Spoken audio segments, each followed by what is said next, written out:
ചേച്ചിയേക്കാൾ സുന്ദരി അല്ലല്ലോ, നിന്റെ ചേച്ചിയാണല്ലോ സുന്ദരി. അല്ലെങ്കിൽ നിന്റെ ചേട്ടനെ പോലെ നീ ഇത്ര എഡ്യൂക്കേറ്റഡ് അല്ലല്ലോ, നിനക്ക് ഇത്ര വിവരമല്ലല്ലോ, നീ പഠിക്കാൻ വളരെ മോശമാണല്ലോ, നിന്റെ ചേട്ടനെ കണ്ടുപിടിക്കും, നിന്റെ ചേച്ചിയെ കണ്ടുപിടിക്കും, നിന്റെ അനിയനെ കണ്ടുപിടിക്കും, അനിയനെ കണ്ടുപിടിക്കും.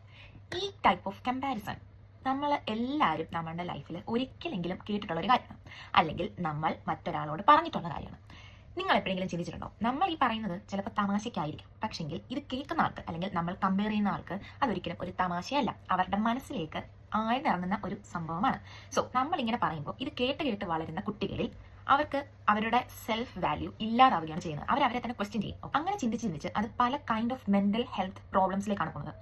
ആൻസൈറ്റി, ഡിപ്രഷൻ, ചൈൽഡ്ഹുഡ് ട്രോമ, അതും അല്ലെങ്കിൽ ഈറ്റിംഗ് ഡിസോർഡേഴ്സ്, ഇങ്ങനെ അങ്ങ് പോവുകയാണ് ആ ഒരു ലിസ്റ്റ്. ഒന്നും പോരാഞ്ഞിട്ട് ഇവർ ഈ കേട്ട് വളർന്ന് വലുതാകുമ്പോഴത്തേക്ക് ഇപ്പം അനിയനെയാണ് ചേട്ടനോട് കമ്പയർ ചെയ്യുന്നെങ്കിൽ അനിയന് തീർച്ചയായിട്ടും ചേട്ടനോട് ഒരു വെറുപ്പ് അല്ലെങ്കിൽ ഒരു റിവെഞ്ച് ഈ വക കാര്യങ്ങളൊക്കെ ഉണ്ടാവും. അവർ തമ്മിലുള്ള ഒരു ബോണ്ട് നശിച്ചു പോയിക്കൊണ്ടിരിക്കുകയാണ്. ഇനി ഇത് ഫാമിലിയിൽ നിന്ന് തന്നെ തുടങ്ങുന്ന ഒരു കൈൻഡ് ഓഫ് പരിപാടിയാണ്. അതായത് ഫാമിലിയിൽ തന്നെ അച്ഛനായാലും അമ്മയായാലും ഇപ്പോൾ ഒരു മാർക്ക് പറഞ്ഞാൽ പറയും, നിന്റെ ചേട്ടൻ നല്ലപോലെ പഠിക്കുമായിരുന്നല്ലോ, എനിക്ക് നിന്റെ ചേട്ടന്റെ പേരൻസ് മീറ്റിംഗിന് പോകുമ്പോൾ അല്ലെങ്കിൽ ചേച്ചിയുടെ പേരൻസ് മീറ്റിംഗിന് പോകുമ്പോൾ ഒരിക്കലും ഇങ്ങനെയൊന്നും കേൾക്കണം വന്നില്ല, നീ കാരണം ഞാൻ അവിടെയും നാണം കെട്ടും എന്ന് പറയണം. ഇനി ചേച്ചിയോ ചേട്ടനോ ആരെങ്കിലും സ്പോർട്സിലാണെങ്കിൽ അല്ലെങ്കിൽ മ്യൂസിക്, ഡാൻസ്, നിനക്ക് എന്തെങ്കിലും കഴിവുണ്ടോ? ഇങ്ങനത്തെ കുറേ ചോദ്യങ്ങൾ നമ്മുടെ ഫാമിലിയിൽ നിന്ന് തന്നെ നമ്മൾ സ്റ്റാർട്ട് ചെയ്യുന്നതാണ്. എല്ലാ കുട്ടികളെയും ഒരേപോലെ കാണുക, ഒരേപോലെ ടേക്ക് കെയർ ചെയ്യുക, ഒരേപോലെ സെലിബ്രേറ്റ് ചെയ്യുക.